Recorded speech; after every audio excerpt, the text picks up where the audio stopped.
Queridos irmãos, queridas irmãs, então dando sequência, esse vídeo número 6, Ação e Reação, capítulo 1, Luz nas Sombras, livro de Chico Xavier, então dando sequência. Então aqui o instrutor Druso, ele continua dizendo assim: mas para nós é valiosa a arena de serviço espiritual,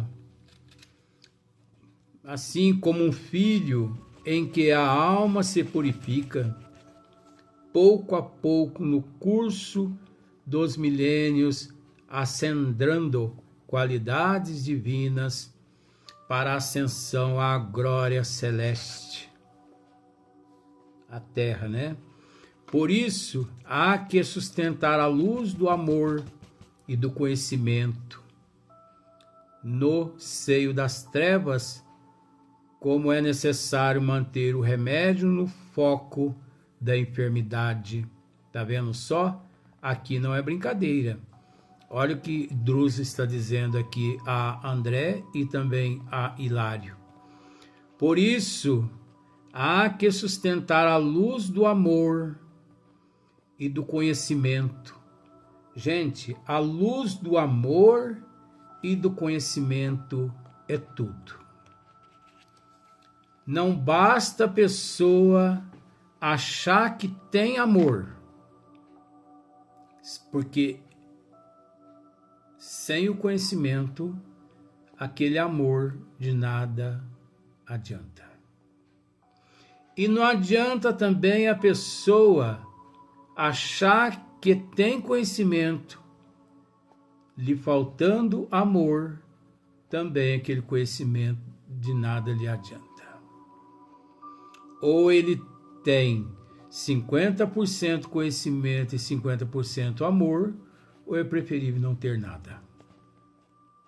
Porque ter um ou outro, sem a presença do outro, é complicado.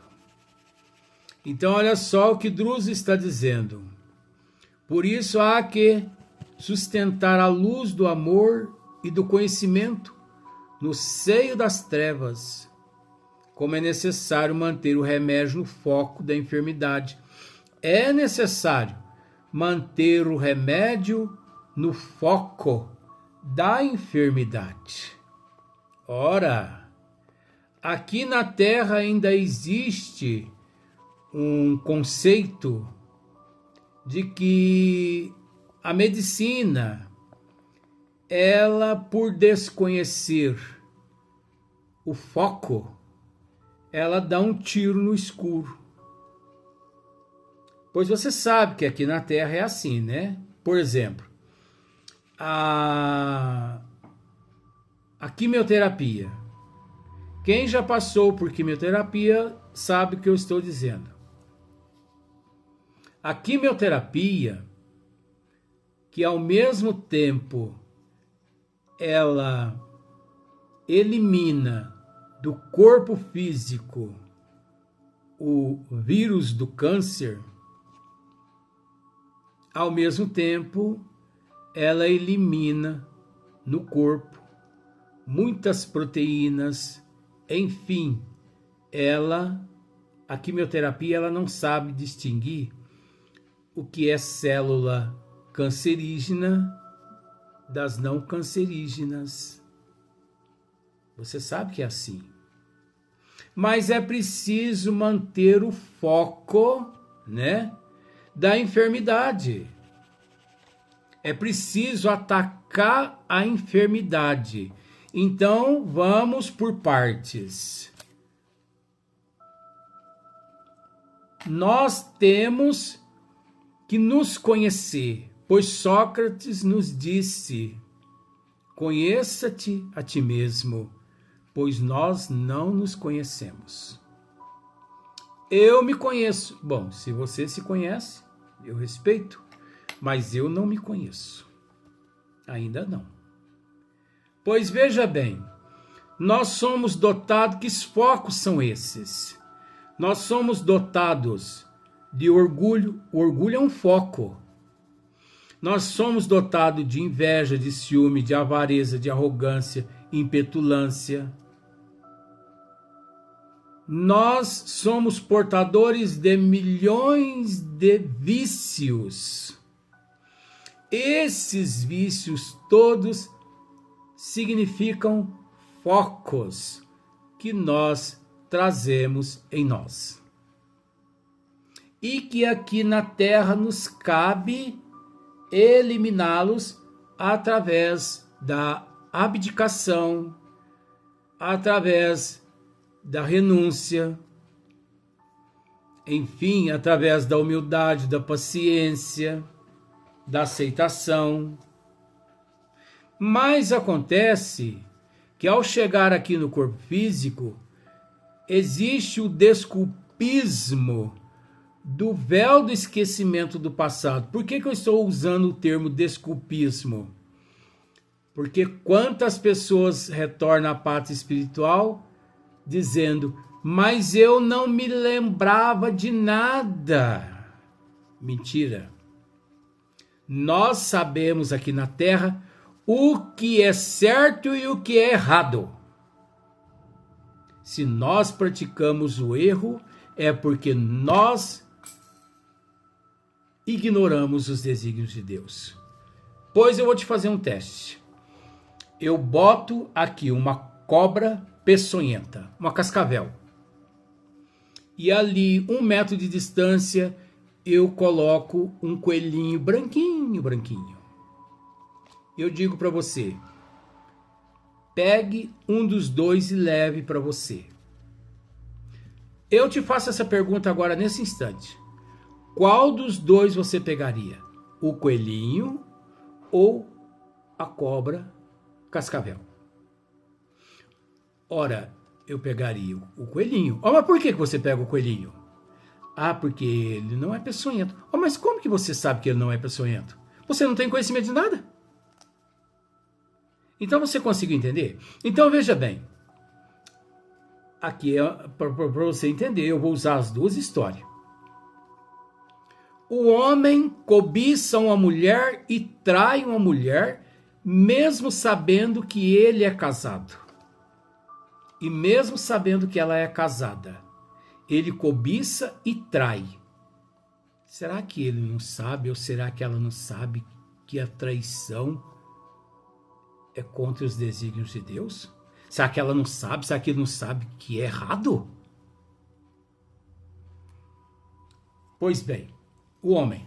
A mulher cobiça e trai o marido dela. Ela não sabe que a traição é contrária aos desígnios de Deus? Ué, gente, não dá para entender isso. Quem nós queremos enganar aqui na Terra? Deus? Jesus? Nós queremos enganar o próximo? Nós queremos enganar a nossa consciência? Onde está escrito as leis de Deus? Os bons espíritos respondem, na consciência. Quem nós queremos enganar aqui?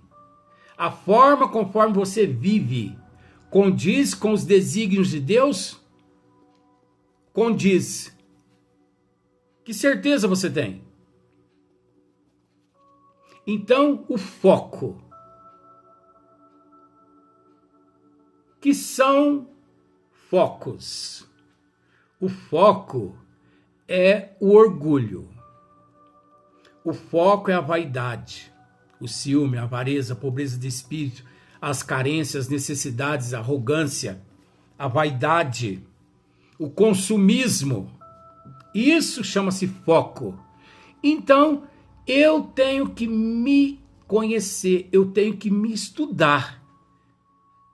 Eu tenho que olhar num espelho e conversar comigo.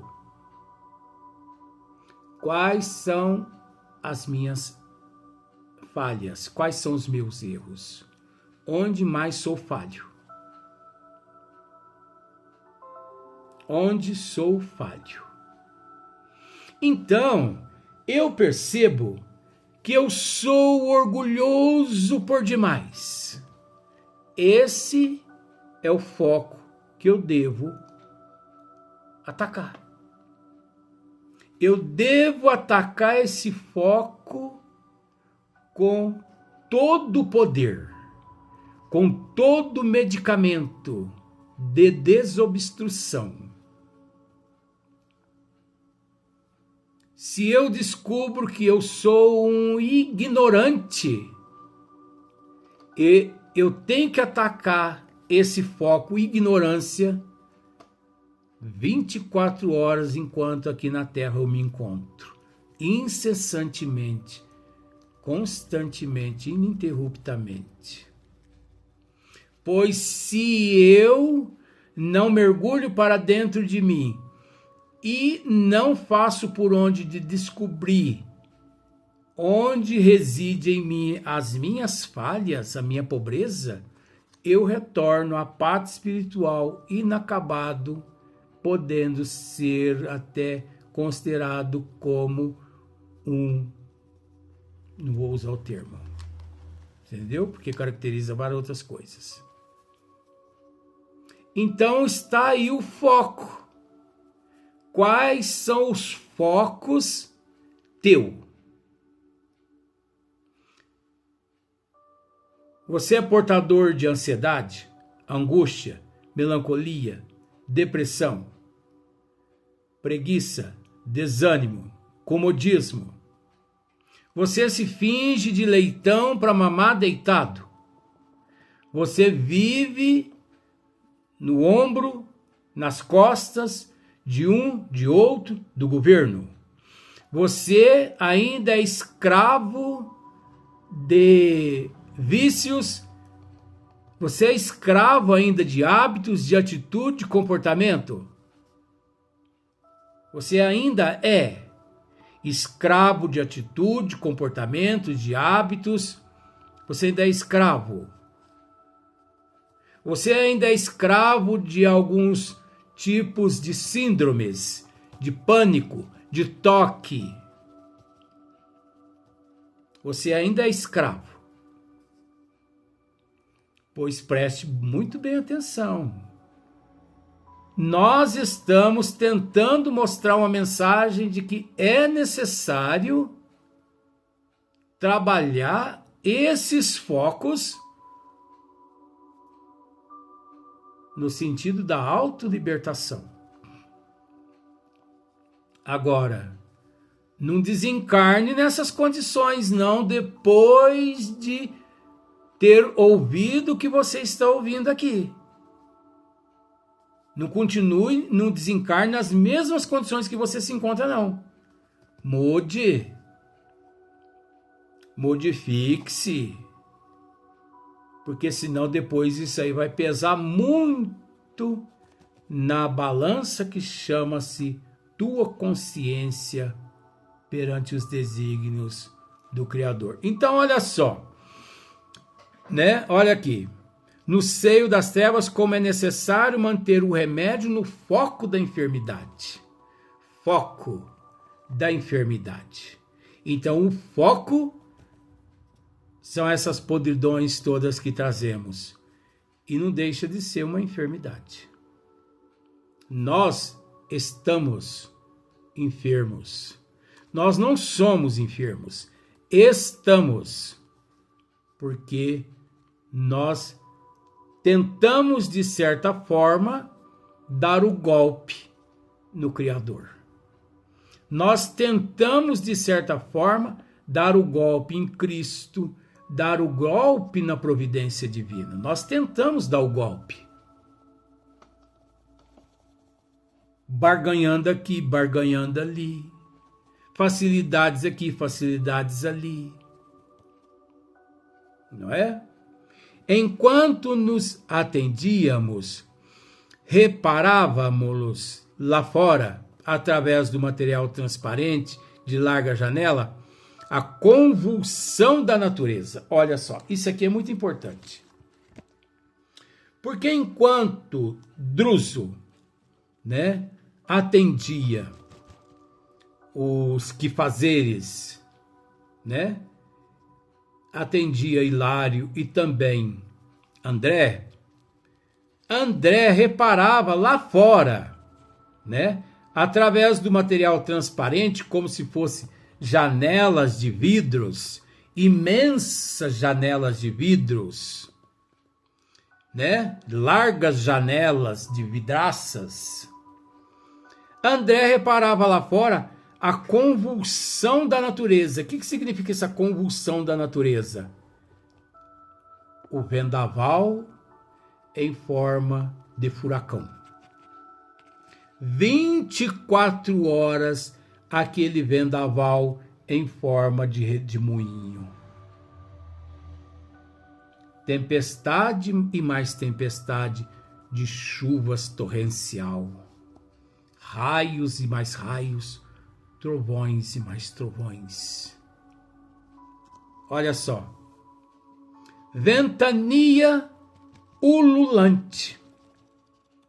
É o que estamos dizendo aqui.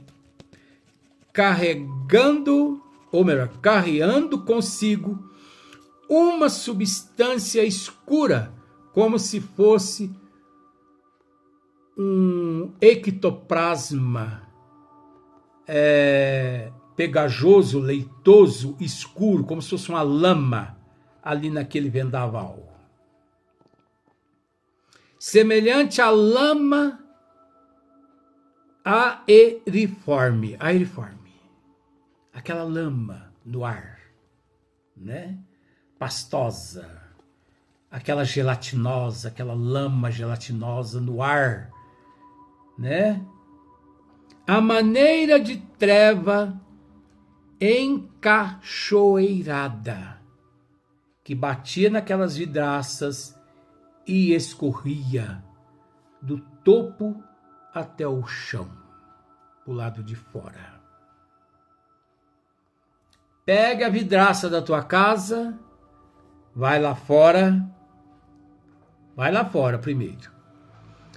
Pegue 1 litro de água, 1 litro de terra, faz uma lama bem dissolvida e vem, joga na vidraça da sua sala e vai lá pro lado de dentro e fica olhando para você ver a forma, conforme André está descrevendo aqui. Lá dentro você percebe que aquela lama vai escorrendo pro lado de fora, porque ela bateu na vidraça e ela escorre para o lado de fora. 24 horas nesse lugar. E do corpo monstruoso do turbilhão terrível, rostos humanos, vamos voltar? Surdiam em esgares de horror, vociferando maldições e gemidos. Olha aqui que terrível. E do corpo monstruoso do turbilhão e do corpo monstruoso do furacão, lá fora, que André via, terrível rostos humanos surgiam,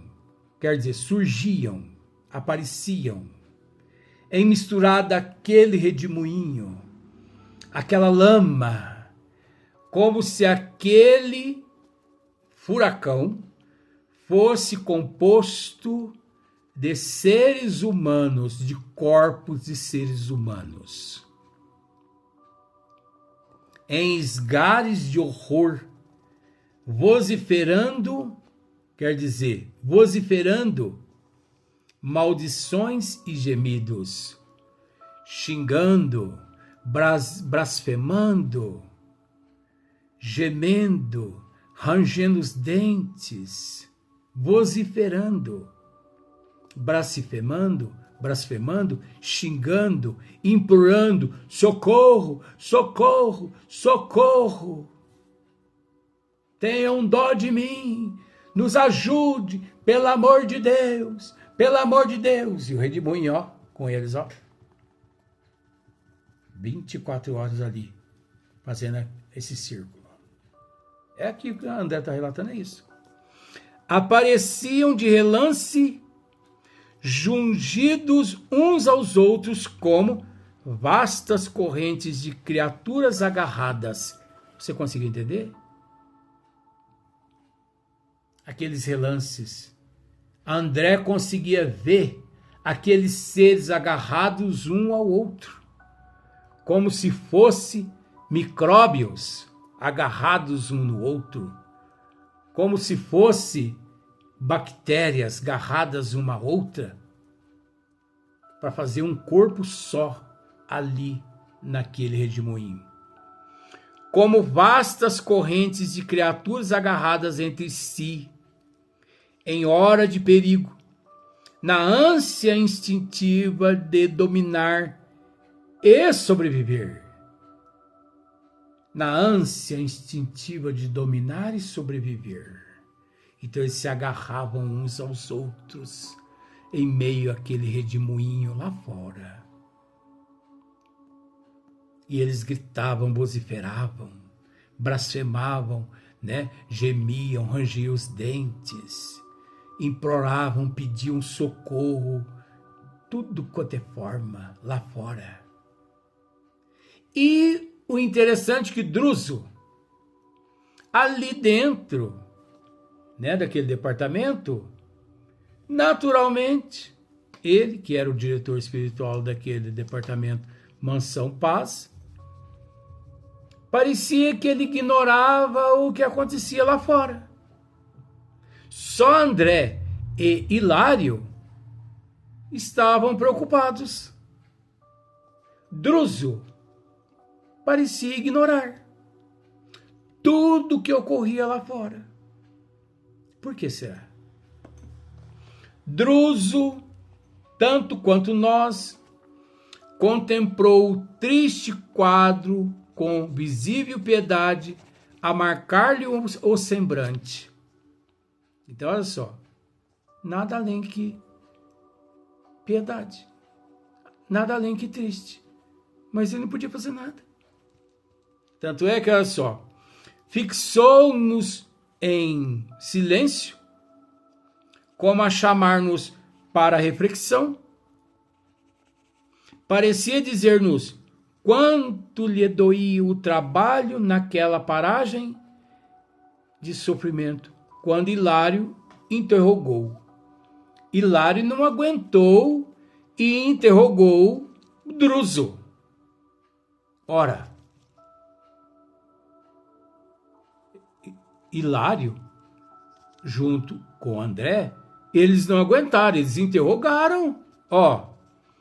Por que não descerrar as portas aos que gritam lá fora? Não é este um posto de salvação? Como se diz assim. Por que não abrir as portas desse departamento todo aqui, hospitalar? Por que não abrir as portas deste departamento hospitalar a todos esses que lá fora estão, implorando por ajuda, sofrendo? Nós não somos melhores que eles para só aqui do lado de dentro ficar assistindo o sofrimento deles lá fora, a desgraça deles lá fora. Olha só. Por que não descerrar as portas, Druso, aos que gritam lá fora? Não é este um posto de salvação? Olha a resposta de Druso. Sim, respondeu o instrutor sensibilizado. Respondeu o instrutor sensibilizado. Mas a salvação só é realmente importante para aqueles que desejam salvar-se. Pronto. Calou a boca de todo mundo. Sim, respondeu o instrutor sensibilizado.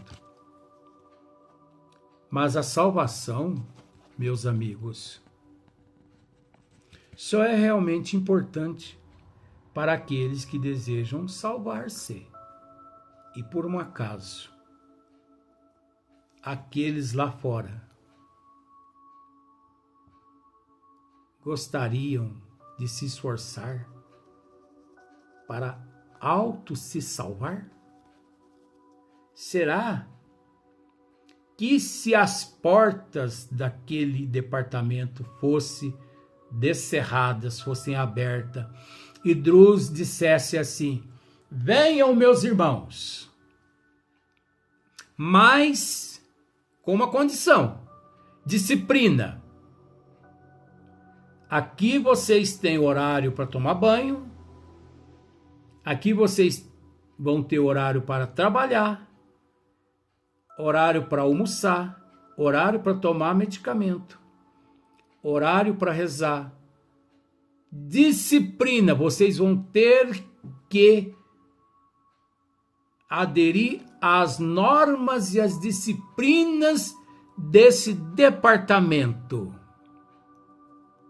Podem vir, ninguém aceita.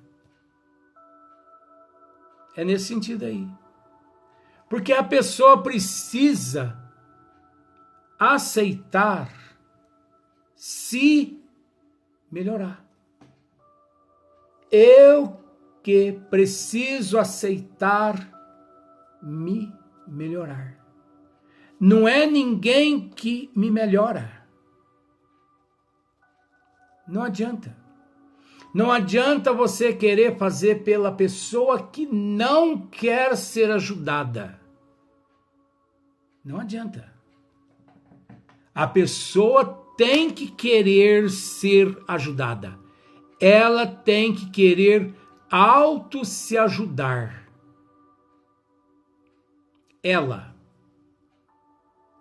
Você pode ter em mãos o medicamento e dizer assim: vou pôr na tua boca, mas se ela não abrir a boca, ela não engole o comprimido. Não, eu não quero tomar esse comprimido. Você não consegue fazer ela tomar o remédio.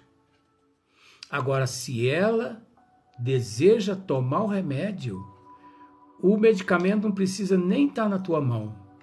Onde o medicamento estiver, ela enfrenta tudo e todos, ela vai lá onde o medicamento está e ela faz uso, porque ela sabe que depende dela a autocura. É de extrema importância se conscientizar-se de que primeiro a autocura de dentro para fora,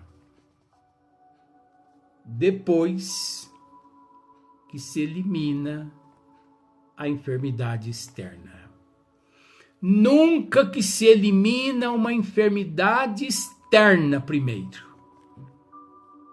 Eu conheço centenas de pessoas que se preocuparam com a estética externa, sem antes com a estética interna.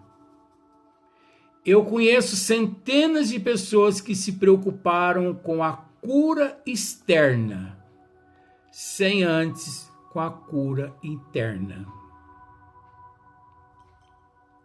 Pois, depois de vários procedimentos cirúrgicos físicos, elas voltaram a se enfermar. Eu tenho vários amigos, que depois que descobriram os tratamentos na casa onde nós trabalhamos, lá eu tenho um amigo, eu vou dizer para você, não posso dizer nome, por uma questão de ética. Esse amigo apareceu na casa espírita onde eu trabalho com um câncer no fígado. Pois bem, o mentor espiritual da casa, o patrão espiritual da casa, disse: você está ótimo. Espiritualmente você está ótimo. Maravilha. Mas procure o oncologista. E ele foi até o oncologista e o oncologista prescreveu medicamentos e quimioterapia, Ele retorna no próximo tratamento, no próximo retorno. O mentor da casa disse: olha, espiritualmente você melhorou 25%. Você está melhor 25% espiritualmente. No próximo retorno, você melhorou mais 25% espiritualmente. No outro retorno, eu posso dizer porque eu assisti tudo isso aí. No outro retorno, você melhorou 75%. Quando o mentor disse você melhorou 100%, no próximo mês ele desencarnou. Ué, mas se o mentor disse que ele tinha melhorado 100%, por que desapareceu o câncer do corpo físico dele? Não, gente. Tratamento espiritual trata da alma. Tratamento espiritual trata do perispírito. Auxilia o indivíduo à auto-evangelização, à autocura de dentro para fora. E quando o mentor espiritual da casa que eu trabalho disse: você encontra-se espiritualmente 100% curado, 100% curado espiritualmente, ele estava dizendo que espiritualmente ele já estava curado. Mas a parte espiritual, o corpo físico, ainda carecia de atendimento do oncologista. E o corpo físico dele estava muito debilitado, muito fraco. Um mês depois ele desencarna. Foram consultar o mentor da casa, porque as pessoas é assim, eles não se contentam. Eles acham que a cura é a física. E a família dessa pessoa, desse paciente, foi consultar o mentor da casa. E o mentor da casa disse, realmente, eu disse que ele estava 100% curado, e ele retornou à parte espiritual 100% curado espiritualmente. Está ótimo. Muito bem espiritualmente.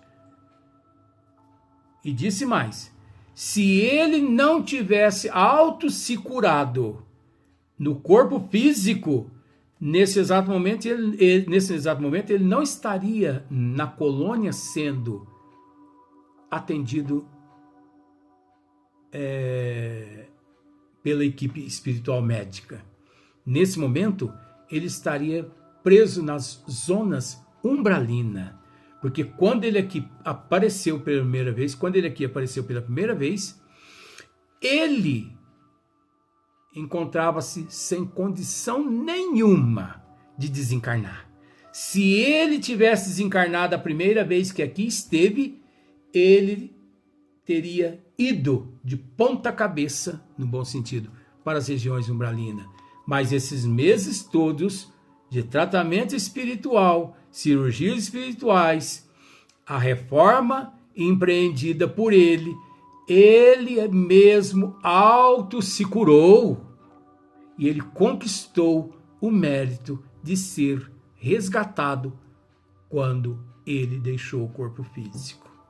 Não é a lei de causa e efeito, ação e reação? Então nós temos que aceitar, nós temos que querer ser atendidos. Nós temos que querer ser resgatados. Caso contrário, não adianta você ter em mãos o medicamento. Porque o medicamento está na tua mão e a pessoa está ali à sua frente e ele morre por falta de tomar aquele medicamento, porque não quis tomar o medicamento. Então, o primeiro passo, nós que devemos dar. Eu estou precisando de atendimento médico, eu tenho que ir ao médico. E é o que eu tenho feito. Eu não tenho esperado ninguém me dizer, vai ao médico, porque eu sei dos meus compromissos. Eu sei da minha responsabilidade. Eu sei do meu dever. Então, no dia certo de ir ao médico, eu vou ao médico. Ninguém precisa me mandar. Na hora de tomar o remédio, eu sei que eu tenho que tomar o remédio. Porque se eu não vou ao médico, se eu não tomo medicamento, isso caracteriza-se suicídio indireto. E quando eu retorno à pátria espiritual, fico sabendo que aqui na Terra eu me matei através da imprudência, da irresponsabilidade e do descompromisso perante os desígnios de Deus. Até o próximo vídeo.